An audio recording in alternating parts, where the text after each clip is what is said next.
नमस्कार दोस्तों, pure banking में आपका स्वागत है। आज का टॉपिक है the many challenges for WTO।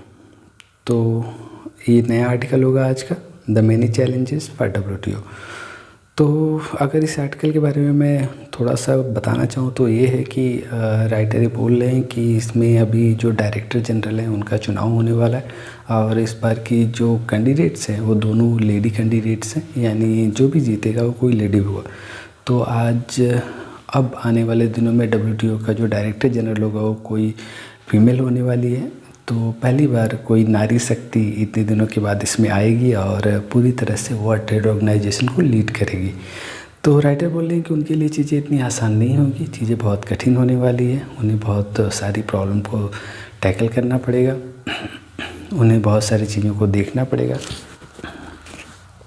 तो इन सब चीज़ों के साथ इतने सारे देश हैं, इनकी सारी अलग अलग रिक्वायरमेंट है, उनको एक साथ लेके चलना और सबकी ज़रूरतों को पूरा करते हुए, सबकी रिक्वायरमेंट को फुलफ़िल करते हुए इस ऑर्गेनाइजेशन को एक इफ़ेक्टिव बनाना उनके लिए बहुत बड़ा चैलेंज होगा।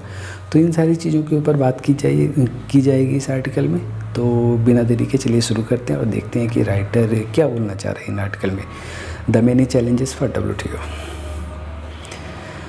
WTO में बहुत सारे चैलेंजेस आने वाले हैं, इस बारे में बात हो रही है। इसमें राइटर बोल रहे हैं कि संगठन के अगले महानिदेशक को कांटेदार मुद्दों के माध्यम से नेविगेट करना होगा, यानी जो संगठन का अगला महानिदेशक जो बनने वाला है डायरेक्टर जनरल, उसके लिए जो रास्ते हैं वो बड़े ही कांटेदार होने वाले हैं, यानी बड़े डिफ़िकल्ट रास्ते बनने वाले हैं जिसे उसे तय करना होगा।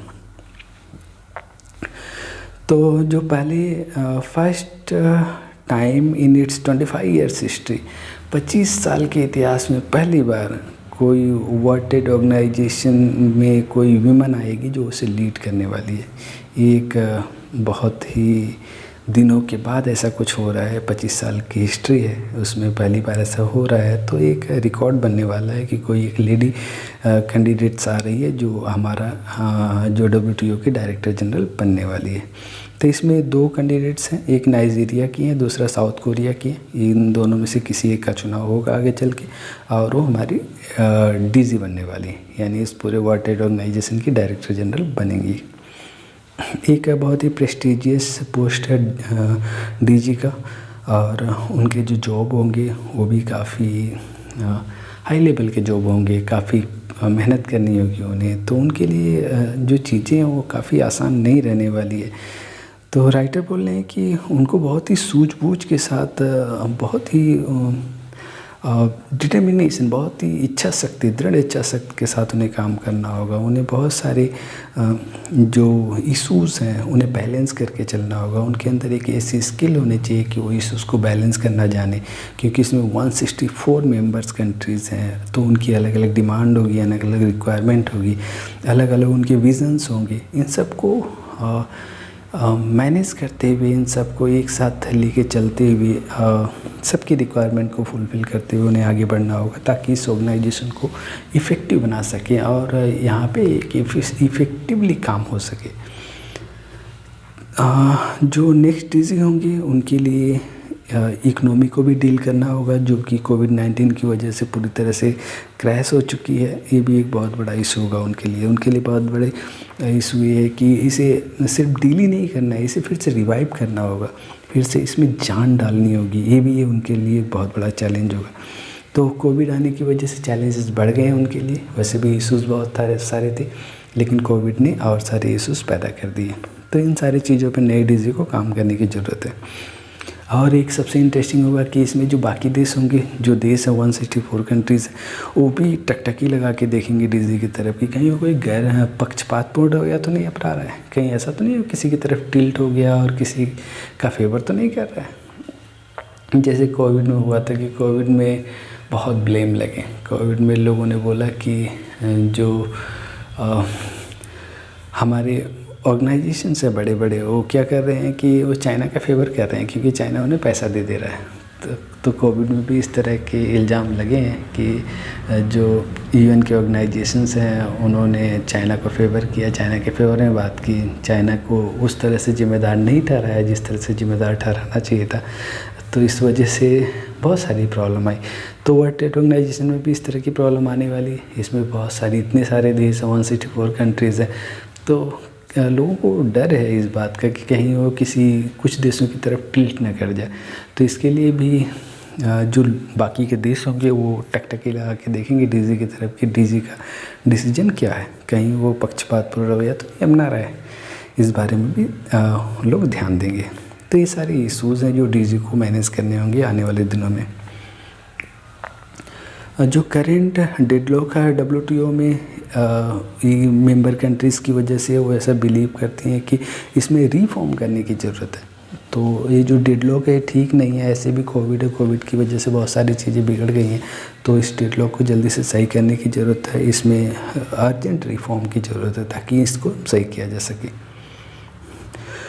इसमें जो डेवलपिंग कंट्रीज़ हैं उनके लिए बहुत सारे इश्यूज़ हैं, उनके लिए भी काफ़ी कुछ इसमें करने की ज़रूरत है। उनके बहुत सारे इश्यूज़ हैं, बहुत सारे पॉइंट्स हैं। उनकी भी जो चॉइसेस है वो काफ़ी डिफ़िकल्ट है वर्ल्ड ट्रेड ऑर्गेनाइजेशन में। जैसे हमारी कंट्री इंडिया है, हमें भी बहुत सारी प्रॉब्लम होती है वर्ल्ड ट्रेड ऑर्गेनाइजेशन में। हमारे आसपास में बहुत सारे ऐसे कंट्रीज़ है, स्पेशली चाइना हमारा पड़ोसी है, जो बहुत सारे माल हमारे यहाँ लेकर डंप कर देता है, यानी वो सस्ते दामों में लाके हमारे यहाँ पटक देता है। तो इससे हमारी जो कंपनियाँ उनको बहुत नुकसान होता है। तो वर्ल्ड ट्रेड ऑर्गेनाइजेशन से हम इसलिए नाराज़ हैं क्योंकि हमारी बहुत सारी रिक्वायरमेंट को सुन नहीं पाता है, जबकि उसे सुनने की ज़रूरत है। अदरवाइज़ हम एक स्टोर बन के रह जाएंगे। तो इसमें भी हमारे जो नए डीजी बनने वाले हैं उनको काफ़ी कुछ करने की ज़रूरत है। इसमें और एक चीज़ है, जो दोहा डेवलपमेंट एजेंडा था उसमें भी सारे देश लगभग एक साथ नहीं है, इसमें डिवाइड है। इसमें डेवलप्ड और डेवलपिंग कंट्रीज़ का इशू है। डेवलप्ड कंट्री जो है वो चाहती हैं कि उनके हिसाब से एग्रीमेंट बने, उनके फेवर में रहे, और वो अपनी इच्छा से जो वो मुद्दा उठाते हैं और जो एग्रीमेंट बनाते हैं उसे वो चाहते हैं कि डेवलपिंग कंट्री के ऊपर डंप कर दें, यानी उनके ऊपर पटक दिला के, और वो उसे झेलती रहें। तो इसमें कुछ एजेंडा भी हैं जिसे डेवलप्ड कंट्री चाहते हैं कि इसे फॉलो किया जाए, लेकिन वो डेवलपिंग कंट्री के फेवर में नहीं है। वो एजेंडा ई-कॉमर्स का मुद्दा है, इन्वेस्टमेंट फैसिलिटेशन का मुद्दा है, MSME का मुद्दा है, जेंडर का मुद्दा है। इन सब चीज़ों पे डेवलप्ड कंट्री और डेवलपिंग कंट्री में काफ़ी मतभेद है। तो इसको भी रिजॉल्व करने की ज़रूरत है। और जो डेवलपमेंट सेंट्रिक एजेंडा है ये भी बहुत ही क्रिटिकल स्टेज में चल रहा है। इसमें बहुत सारे डेवलपिंग कंट्रीज़ हैं जो कि मानती हैं कि जो ट्रेड है उससे विकास होता है, लेकिन जो डेवलप्ड कंट्री है इसे अलग तरीके से देखती है। वो अपने फ़ायदे के हिसाब से काम करती हैं, अपने लेखा अपने हिसाब से सोचती हैं। तो इससे जो डेवलपिंग कंट्री से काफ़ी नुकसान होता है। वो इसे जो उनकी सोच है कि इससे विकास बढ़ेगा, इससे हमारे यहाँ डेवलपमेंट होगा, वो नहीं हो पाता। तो इस वजह से भी कुछ कंट्री हैं जो फ्रस्ट्रेट है और वो इस वर्ल्ड ट्रेड ऑर्गेनाइजेशन से बहुत हद तक खुश नहीं है।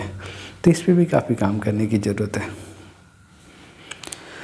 जो एक और है WTO का डिस्प्यूट सेटलमेंट मैकेनिज़्म होता है, इसे भी रीस्टोर करने की ज़रूरत है, ताकि जो यहाँ पे लोग आते हैं, वो कंट्री जो इससे नाखुश हैं, जिनको इससे कोई इश्यूज़ है, वो आती है और यहाँ पे शिकायत करती हैं। लेकिन अगर इफ़ेक्टिवली काम नहीं करेगा तो लोग समझेंगे यहाँ शिकायत करने का कोई मौका नहीं, मतलब नहीं है।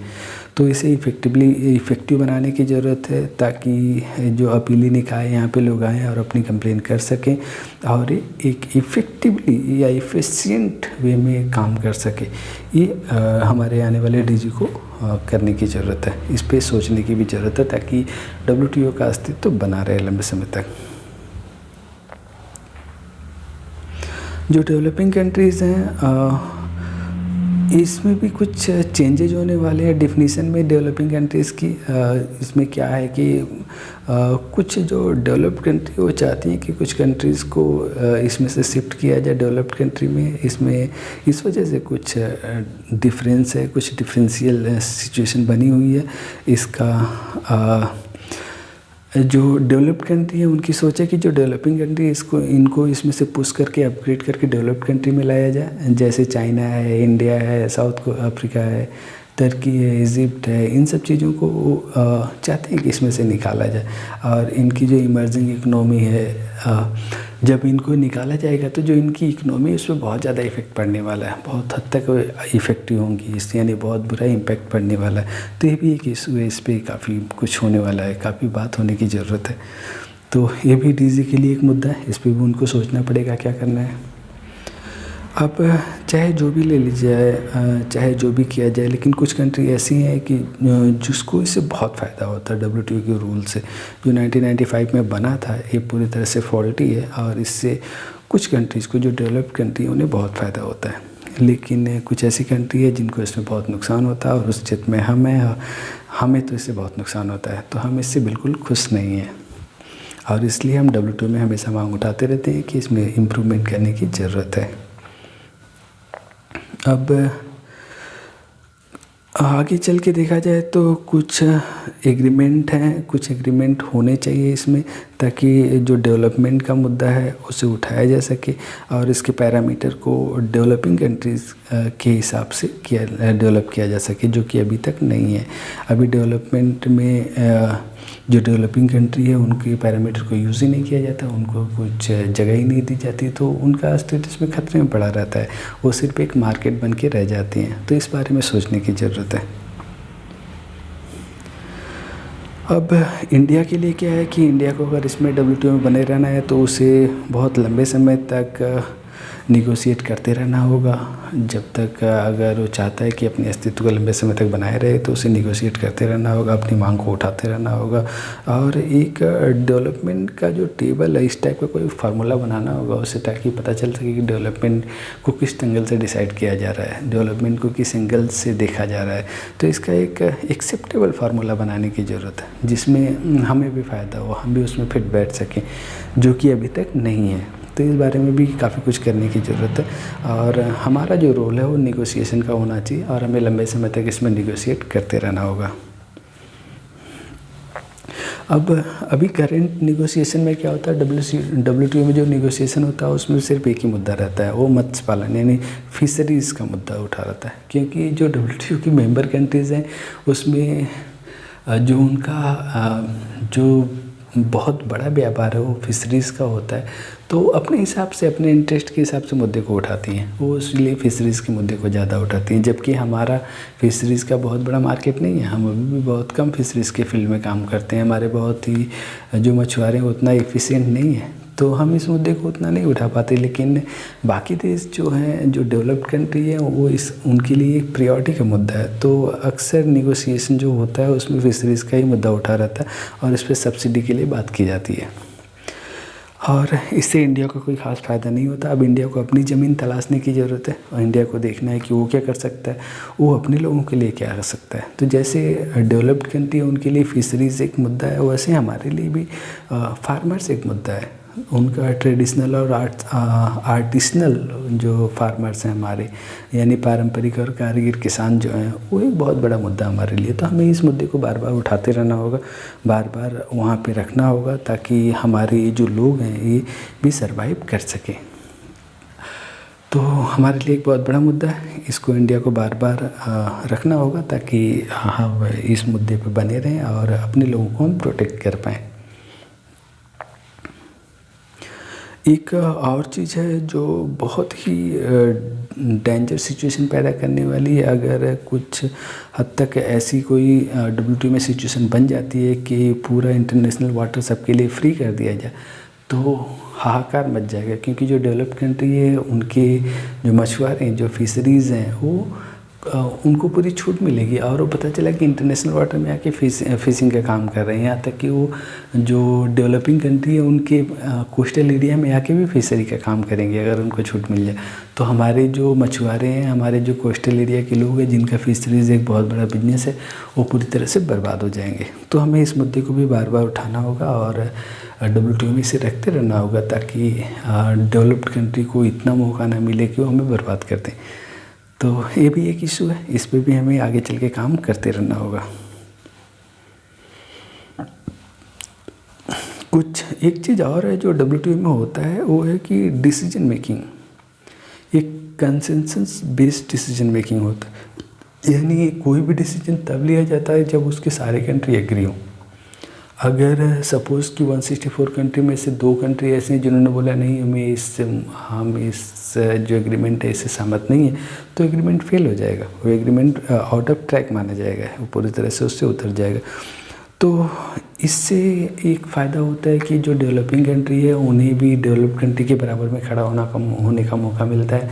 उनको लगता है कि हाँ, उनका भी इन्फ्लुएंस यहाँ पे बना हुआ है, तो ये WTO में एक अच्छी बात है। तो इसे भी DG को हमारे मैनेज करना होगा, क्योंकि इतनी सारी कंट्रीज़ हैं और सबको एक प्लेटफॉर्म पे लाना और सबको एक बात के लिए राज़ी करना एक बहुत बड़ा चैलेंज है। तो ये भी उन्हें फेस करना पड़ेगा आगे चल के। DG को बहुत ही ध्यान देने की ज़रूरत आने वाली चीज़ों पे। उन्हें इस तरह का सजेशन मिलता रहेगा, या कुछ ऐसे जो एग्रीमेंट है जो 2017 में जैसे एक एग्रीमेंट हुआ था, ट्रेड फैसिलिटेशन एग्रीमेंट 2017, इसको सक्सेसफुल इम्प्लीमेंट किया गया था। तो इसमें जो मेंबर कंट्रीज़ थे उनको अलाउड किया गया था कि वो अपने यहाँ एक फेज मैनर में चीज़ों को लागू करें डोमेस्टिक लेवल पे। तो इस पे भी उनको काफ़ी कुछ करने की ज़रूरत है और बहुत ही ध्यान से काम करने की ज़रूरत है। कहीं ऐसा ना हो कि वो कुछ ऐसा कर बैठे जिससे ये एग्रीमेंट पूरी तरह से फेल हो जाए। अब लेसन फ्रॉम कोविड-19 से भी हमने काफ़ी कुछ सीखा है। ऐसा नहीं कि कोविड-19 ने सिर्फ हमें बर्बाद किया है, कोविड-19 ने हमें काफ़ी कुछ सिखाया भी है बर्बाद करने के अलावा। तो हमने बहुत कुछ सीखा। उसमें जो सबसे अच्छी चीज़ हमने ये सीखी है कि अकेले आप कुछ नहीं कर सकते, न ही नेशनल लेवल पे और न ही इंटरनेशनल लेवल पे। आपको कोऑपरेशन की बहुत ज़्यादा ज़रूरत होगी। बिना कोऑपरेशन के कुछ भी संभव नहीं है। तो अगर हमें चीज़ों को लंबे समय तक बनाए रखना है, इंटरनेशनल कोऑपरेशन और कोलैबोरेशन को बनाए रखना है, तो हमें एक दूसरे से सहयोग करना होगा, एक दूसरे का साथ देना होगा, तभी चीज़ें बनी रहेंगी। अदरवाइज़ आप अगर कोलैबोरेशन और कोऑपरेशन नहीं कर रहे हैं तो आप अकेले सर्वाइव नहीं कर पाओगे।